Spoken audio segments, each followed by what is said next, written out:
So, good morning. My name is Beatriz, and right now I'm going to talking about a very interesting, imposing, peculiar figure from the history of English literature and politics in England who broke barriers and changed the course of the woman's history in the 17th century.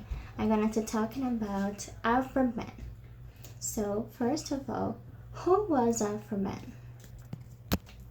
Aphra Behn was an English playwright, poet, prose writer, and translator from the Restoration era.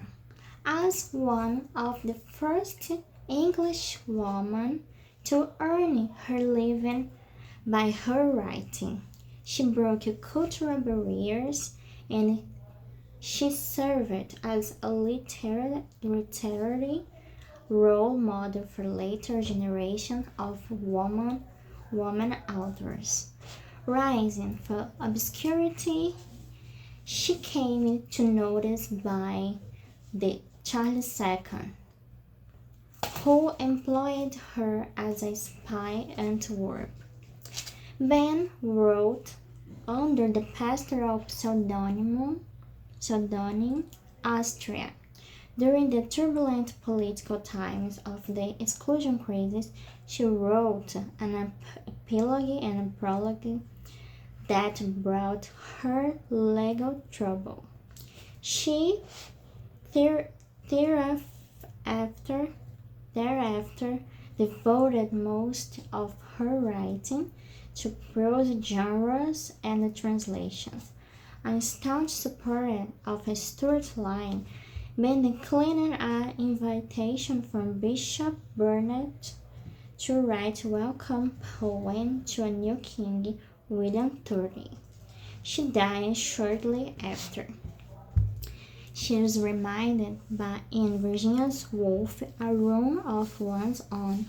All women together ought to let flowers fall upon the tomb of Aphra Behn, which is most scandalously, but rather appropriately, in Westminster Abbey.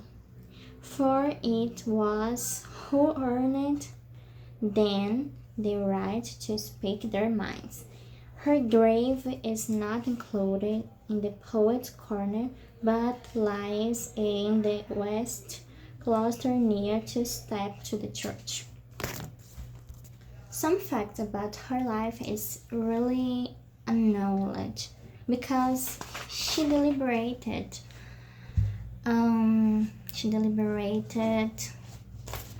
selected some facts about her life because she was very pursued for the right and the political people for this era because she was very subversive and spoke about topics forbidden to women at the time. So she was very pursued about that, and her plays was really good and talking about topics as what sexuality, woman's desire, and sexual desire, about slave, about the anything. What is forbidden? What was forbidden for that at the time? Apparently, when she was just a kid, she was educated at home by her family, despite not having a noble ancestry. The girl was well educated and wrote a lot during her life. So during her youth, Behn apparently traveled to Suriname with a man potentially named Bartholomew Johnson. On the journey, he died, and Behn says she met in Africa slave king who inspired her piece Orinoco in 106,088. However, as with most of her biography, it's unknown whether this is a factual story. When she returned to the Suriname, she's potentially married a German or adult man named Johann Behn. After, in 1664, they were no longer married. In 1666, Behn found herself in the royal court and was recruited as a spy for King Charles Antwerp. So she was very smart and very interesting professional, and she conquered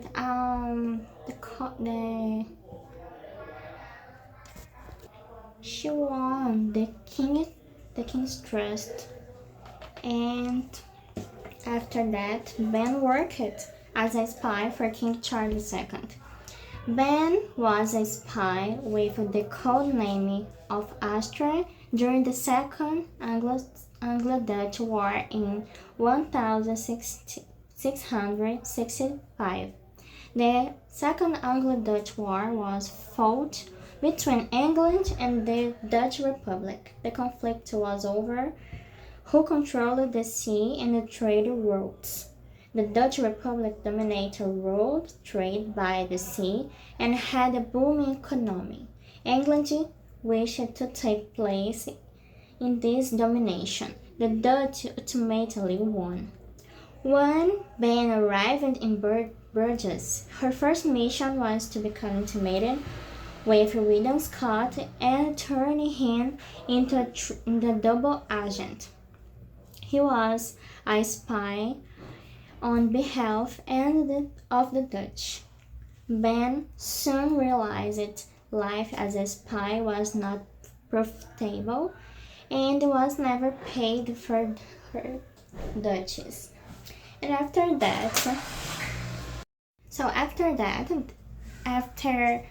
her career about spying is not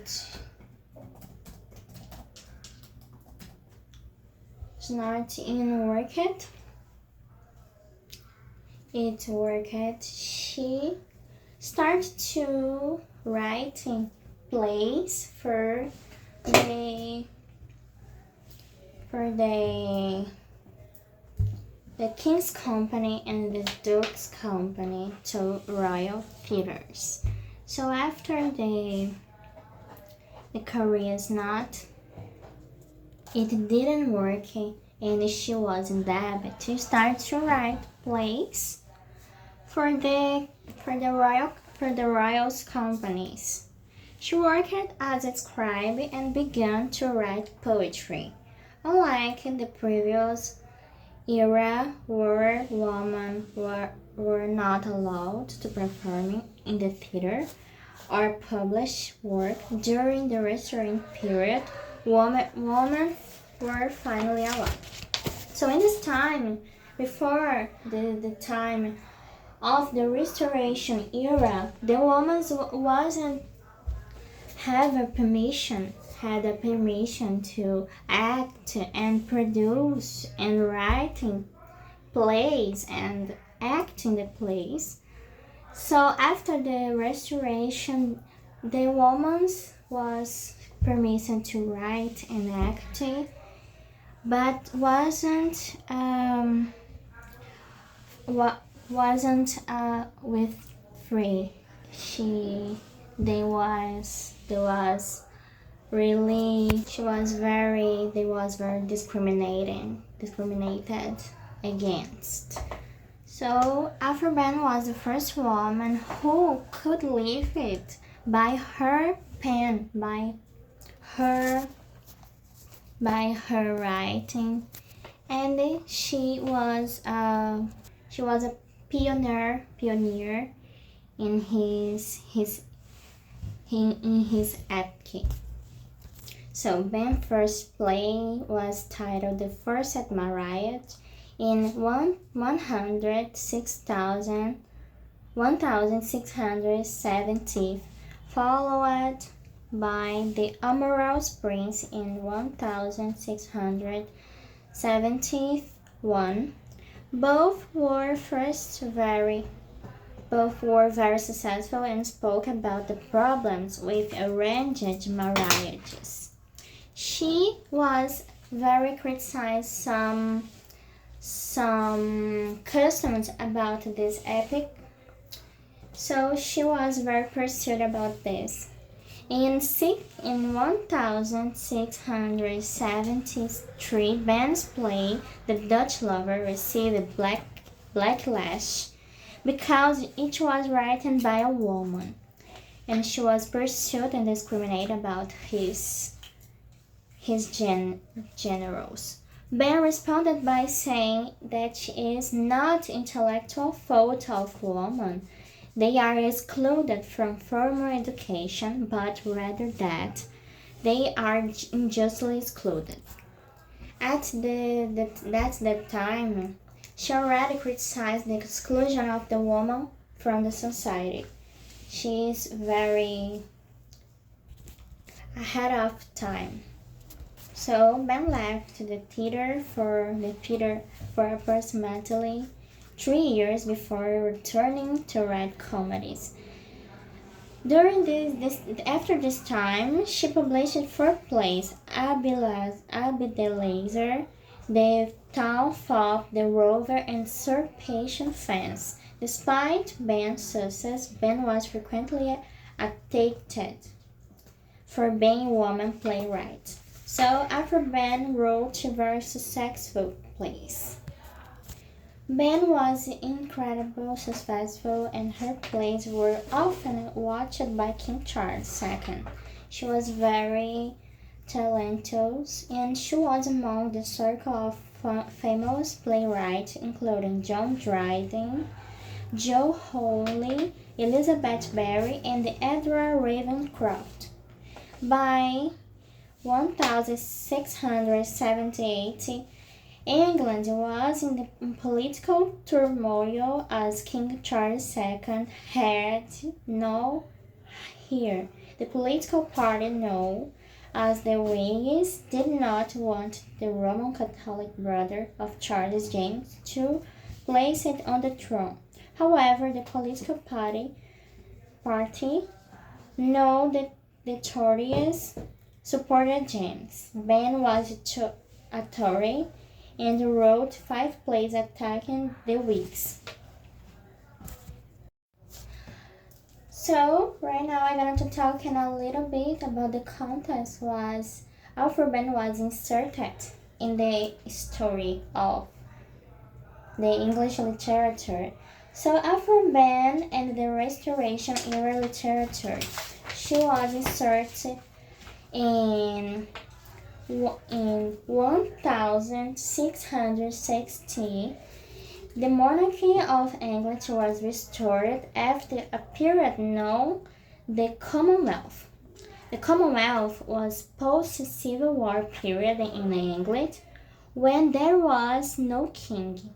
After execution of Charles I in 1649, England was without a king for the first time since the 19th century. Oliver Cromwell, a military leader and a politician, took control as head of the state of the Commonwealth of England, Scotland, and Ireland. So Aphra Behn was inserted in this time. And the Restoration era saw the restoration of the British monarchy.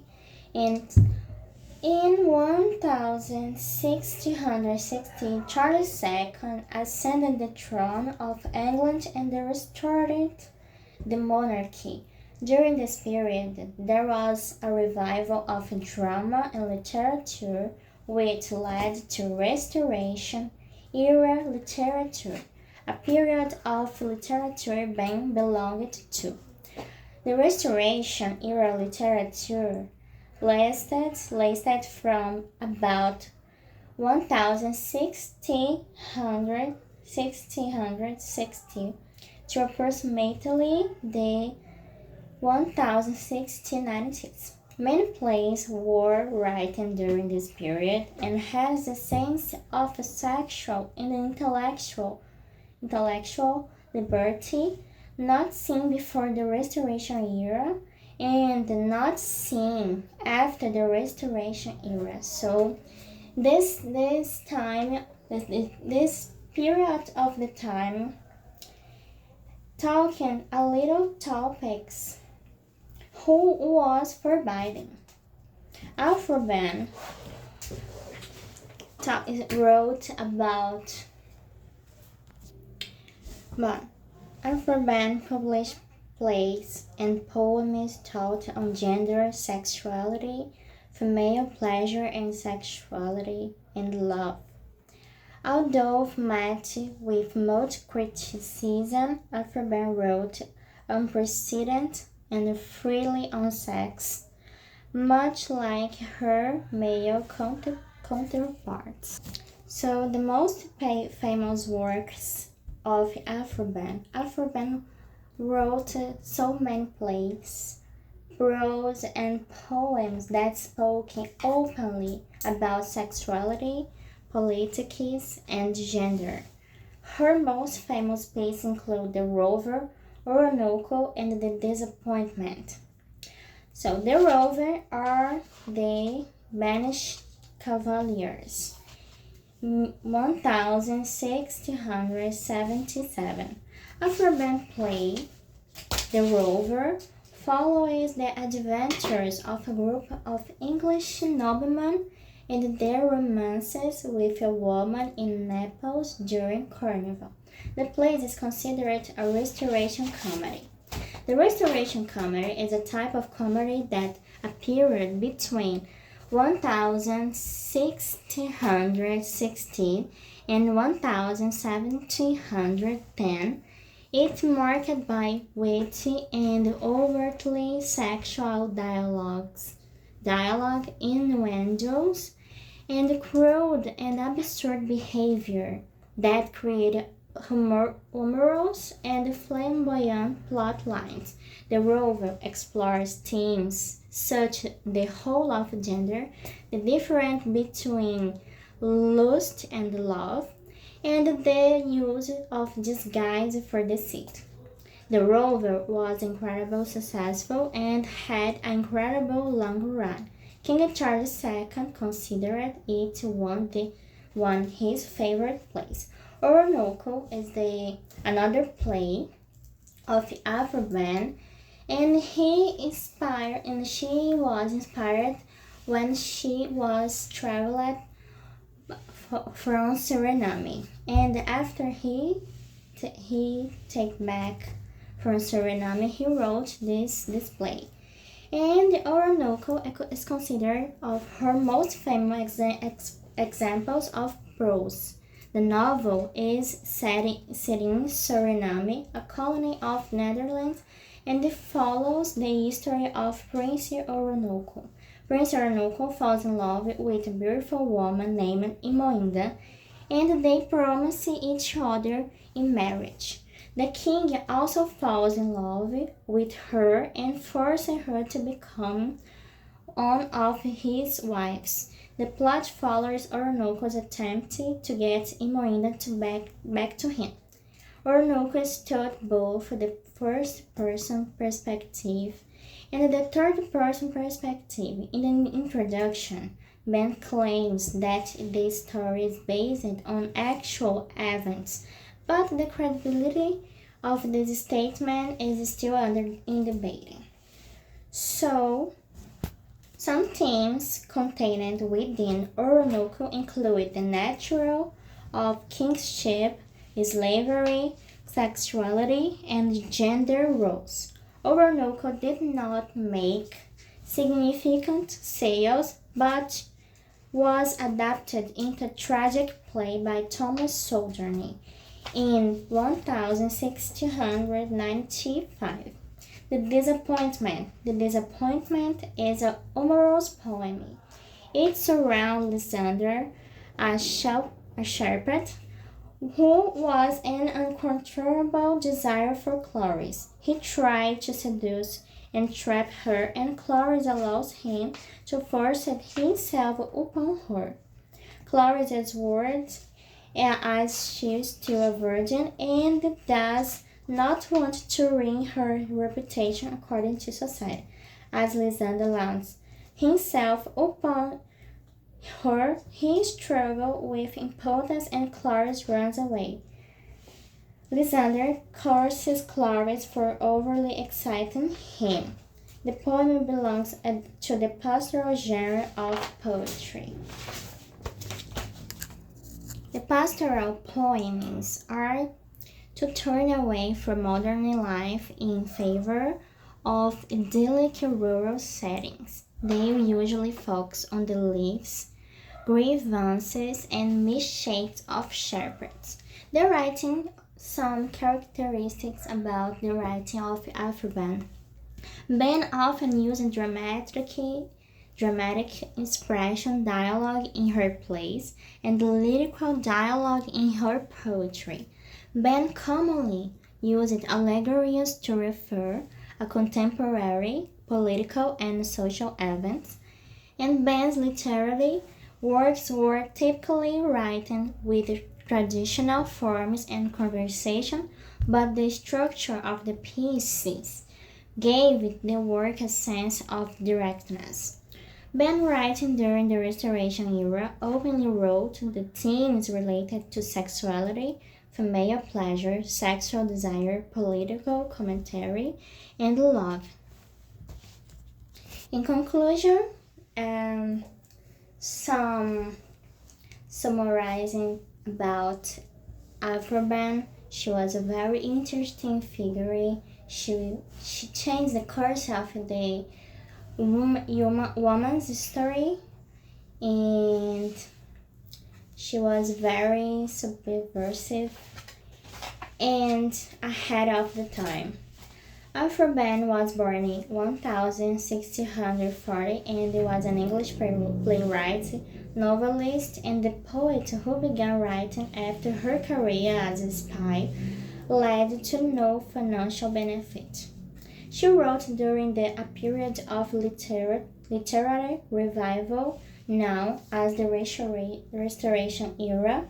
Aphra openly wrote about themes such as sexuality, female pleasure, love versus lust, politics, and gender roles. Her writing style combined both traditional forms and non-traditional themes and created highly successfully literary pieces. Her most famous work include Orinoco, The Rove, and the poem The Disappointment. She was a very interesting figure who changed the view of that woman could not speak in the 17th century, and she was very, very, very, very interesting. And that's it, my conclusion about Aphra. This is my considers about her, and that's it.